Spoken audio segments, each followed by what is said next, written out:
పాపములో నుండి జీవానికి తీసుకెళ్లే సేవకుడు వద్దు. ఆ నమ్మకమైన సేవకుడు వద్దు. దేవుడు నియమించుకున్న సేవకుడు వద్దు. మేమే నియమించుకుంటాం.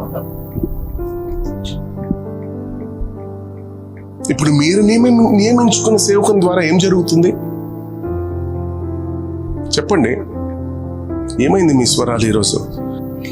ఐగుప్తు పాటలు ఆనందముగా పాడుచు ఐగుప్తు వెళ్ళుదమా. అంతేనా? సియోను పాటలు ఆనందముగా పాడుచు సియోను వెళ్ళుదామా. ఇది ఉండాలి. కానీ వీళ్ళేం చేస్తున్నారు? ఐగుప్తు పాటలు ఆనందముగా పాడుచు ఐగుప్తు వెళ్ళుదామా. ఎందుకయ్యా? పాపం చేయడానికి. మాకు మోషే వద్దు, నమ్మకమైన సేవకుడు వద్దు.